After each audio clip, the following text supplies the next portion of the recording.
qual melhor luta ou arte marcial? Isso é uma incógnita, depende de quem está se tratando, qual o objetivo da pessoa. O objetivo da pessoa é o quê? É competição? Dentro de uma competição de MMA, o que prevalece? O grappling ou a trocação? O jiu-jitsu ou o judô? O muay thai ou o kickbox? O savate? Isso aí é muito relativo. Eu acho que não existe melhor arte marcial. Existe melhor atleta da modalidade. Porque já foram feitos vários estudos. O próprio Royce Gracie finalizou caras muito maiores que ele. Então, assim, é um fator de que a arte marcial ela tem que ser muito bem estudada e muito bem praticada. Quanto mais esforço você fizer para ser destaque, não só na arte marcial, como na sua vida profissional, você vai obter resultado. Então, existir melhor arte marcial, a cultura marcial é muito importante, é transformar a vida das pessoas. Então, se você tem isso muito claro, você precisa realmente fazer com que isso aconteça.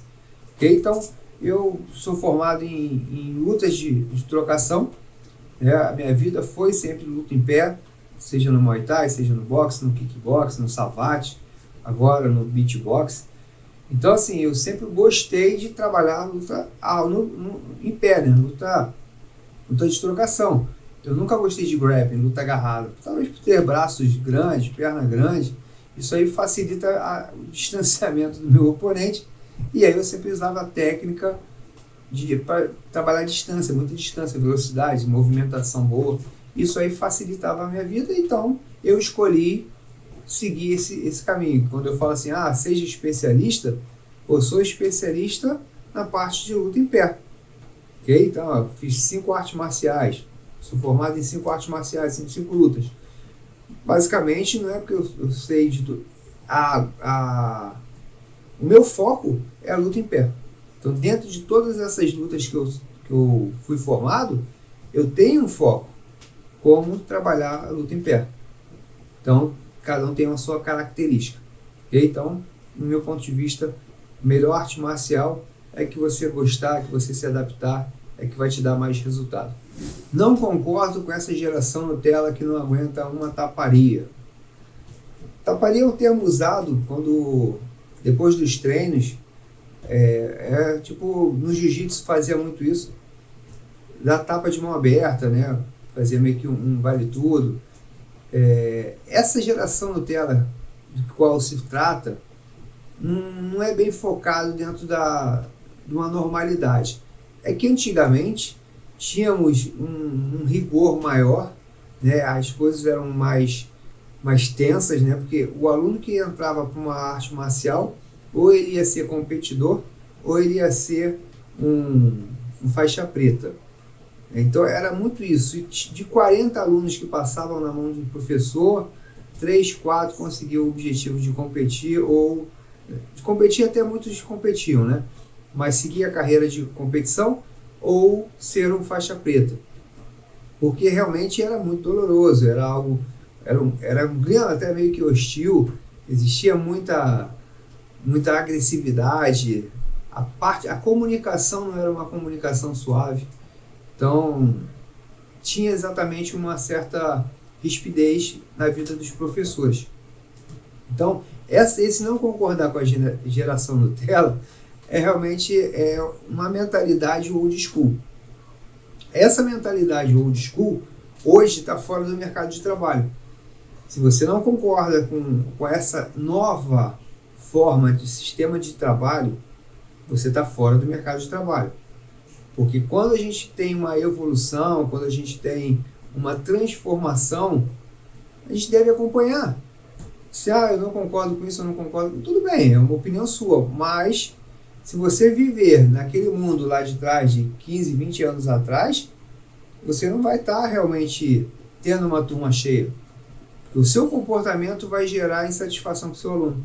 Imagina o aluno chegando atrasado e você dando esporro no seu aluno, humilhando ele perante as pessoas, do qual eu já fiz muito isso.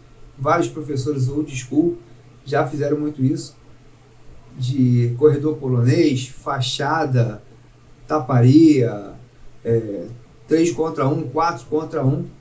Assim, era algo que era normal uma geração passada. Fomos criados a ferro e fogo, ali era realmente guerreiros. Ok, mas hoje a arte marcial está pautada em transformar a vida das pessoas em base de qualidade de vida. Então eu posso pegar uma senhora de 68 anos e dar um treino para ela. Eu posso pegar uma criança e dar um treino para ela.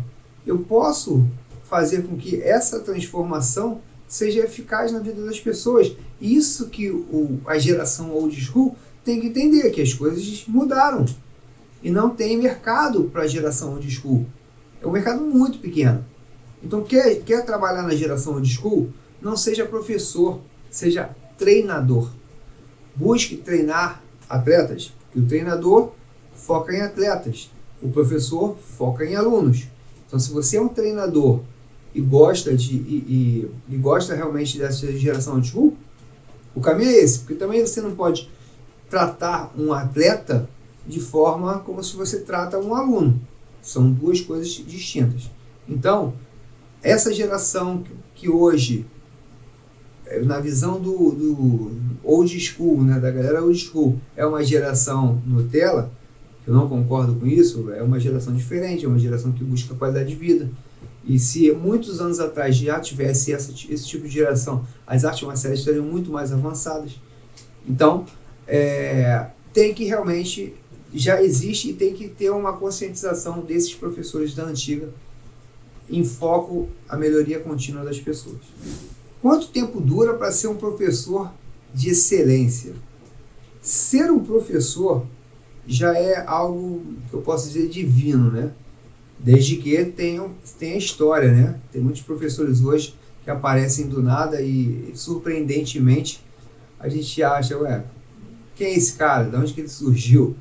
Mas ser um professor realmente é algo que traz muita responsabilidade. E ser um professor de excelência, que é o X da questão. O que é ser um professor de excelência? Um professor de alta performance? No meu ponto de vista, ser um professor de alta performance é aquele professor que trabalha com gestão de academia. Mas o que seria os pilares de uma gestão de academia? Marketing, vendas e retenção. Aquele professor que ele busca captar aluno é um professor de excelência. Ele não está esperando os alunos caírem do céu, ele não está esperando as coisas acontecerem, ele está indo em busca do crescimento. Então isso já é um diferencial. O professor que sabe vender o seu serviço, a sua aula. Como vender sua aula?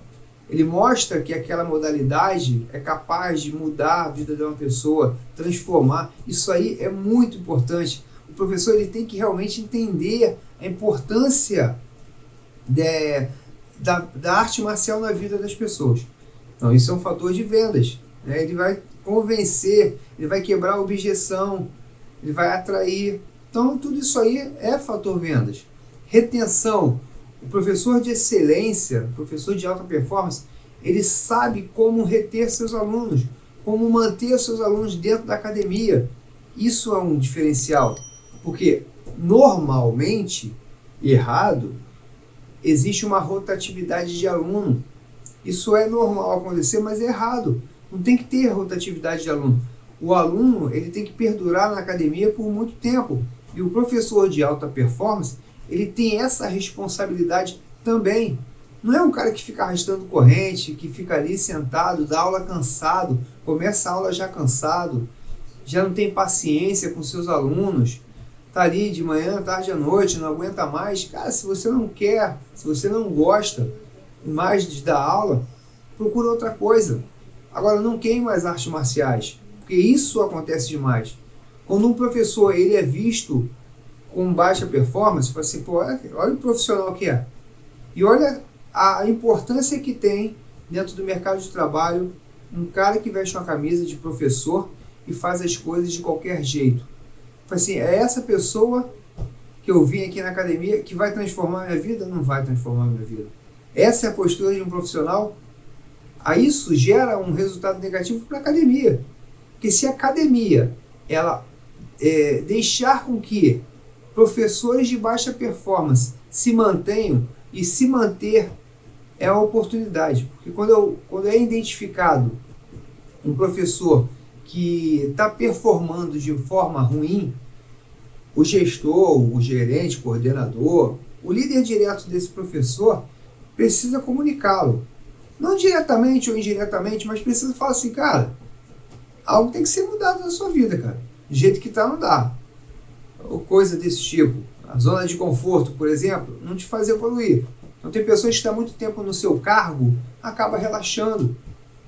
E aí não faz o que tem que ser feito. Porque já está normal, aqui é assim mesmo, não, nada muda. Na época passada era assim, sempre foi assim, eu nasci assim, vou morrer assim. Então, o fator primordial é você ter que buscar excelência. O que te faz ser um profissional de excelência? Um profissional que lê, um profissional que estuda, um profissional que vê vídeos, um profissional que está atualizado com o mercado de trabalho. Isso vai te fazer crescer. Certificado toda hora, faz um curso aqui, faz um curso ali, faz um workshop, faz um treinamento. Essa evolução que todo líder sonha em que seu liderado está buscando. Então, para ser um profissional, um professor de excelência, é buscar realmente desenvolvimento profissional e pessoal. Antes de ser professor, você trabalhava com outro tipo de profissão? Na verdade, eu iniciei minha carreira de professor, né, de lutador. Eu entrei nas artes marciais com 17 anos. Então, eu não tinha profissão.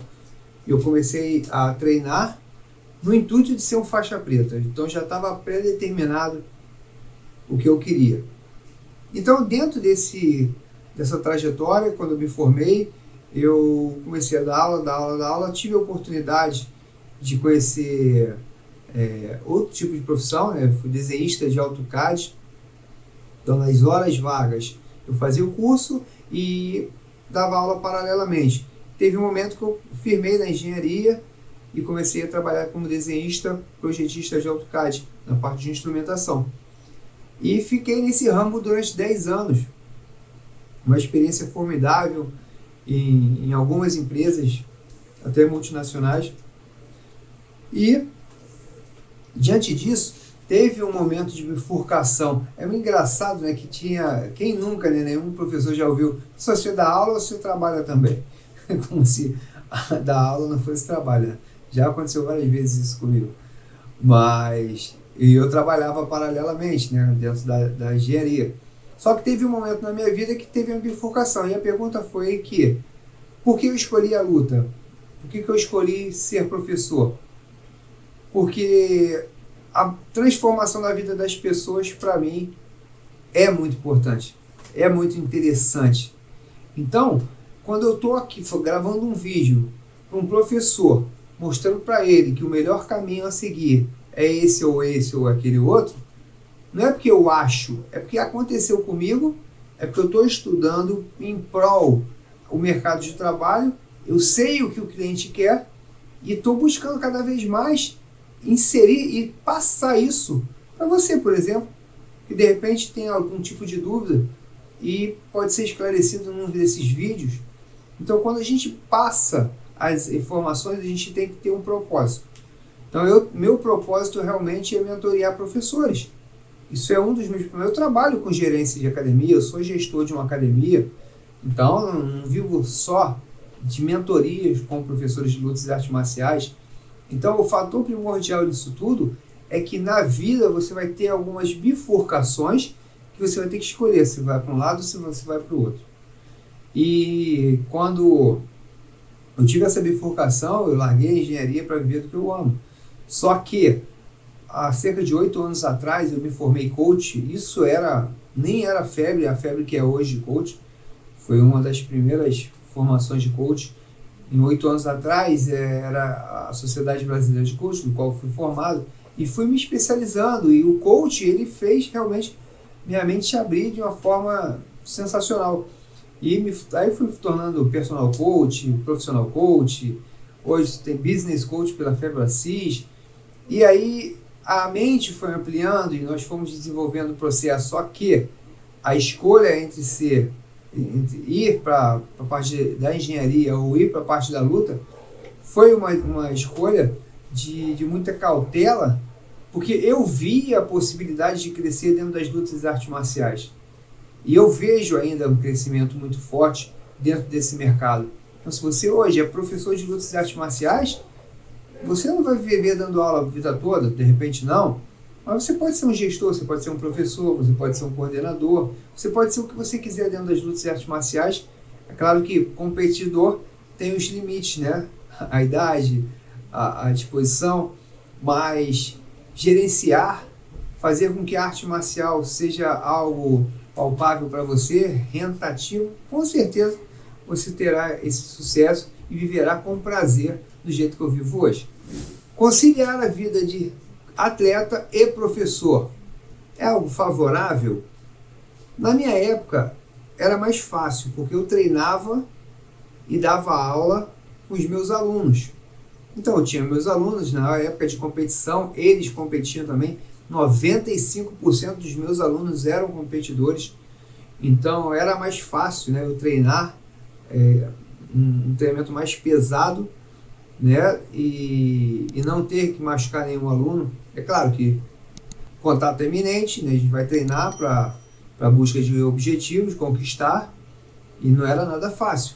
Só que eu vejo que se você tem o foco de ser atleta, se você é um atleta hoje e também dá aula, você tem que tomar um certo tipo de cuidado. Primeiro, você não vai treinar com o aluno, você vai treinar com o atleta. Quando você treina com o aluno, você vai machucar o seu aluno e você vai perder aquele aluno. Por mais sádico que ele seja, que ele goste de trocação, ele goste do rola pesado, você vai machucar ele. Ele não está no mesmo patamar que o seu. Você é atleta, você está competindo. Então, você deve treinar com atletas. Ok? Isso é muito importante frisar isso. A aula não deve ser a mesma aula que você faz como atleta. Você vai fazer uma aula diferente, você vai ter uma perspectiva diferente.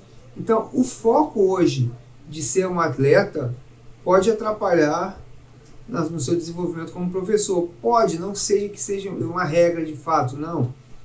Você tem que realmente diferenciar isso, uma coisa da outra.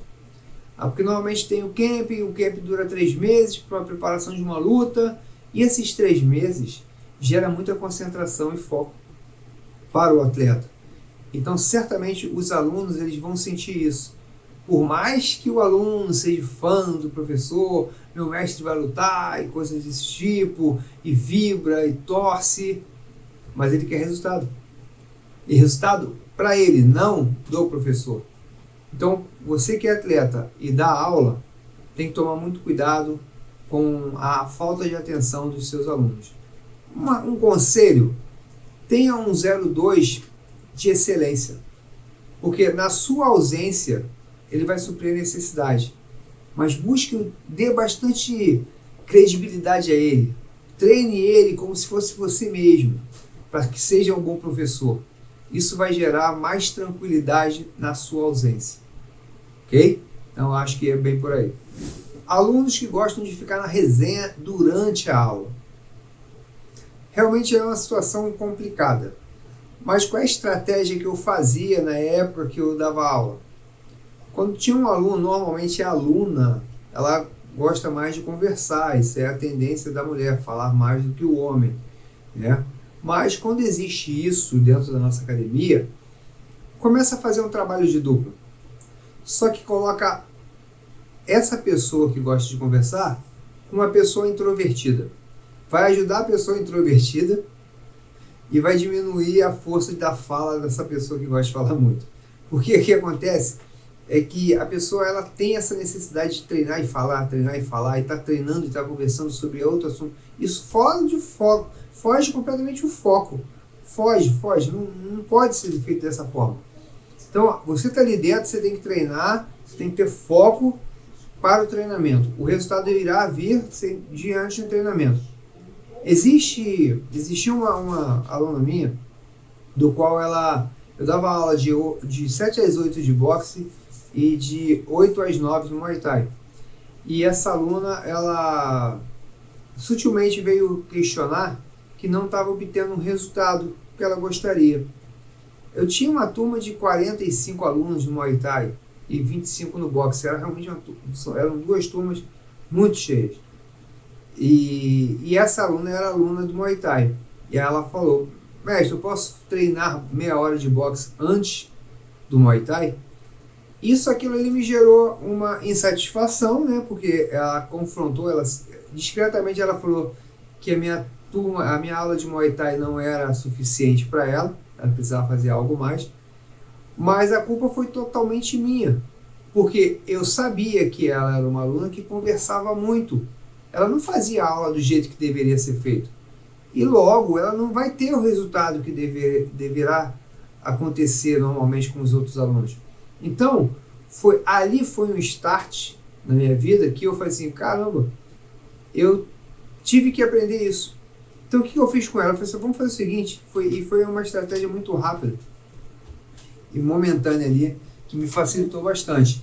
Eu peguei e falei assim, olha, vamos fazer o seguinte, semana que vem a gente começa com essa meia hora de boxe antes, não tem problema nenhum.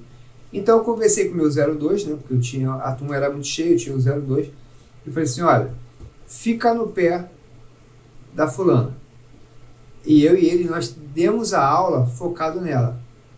Estamos puxando treino, aquecimento, tal.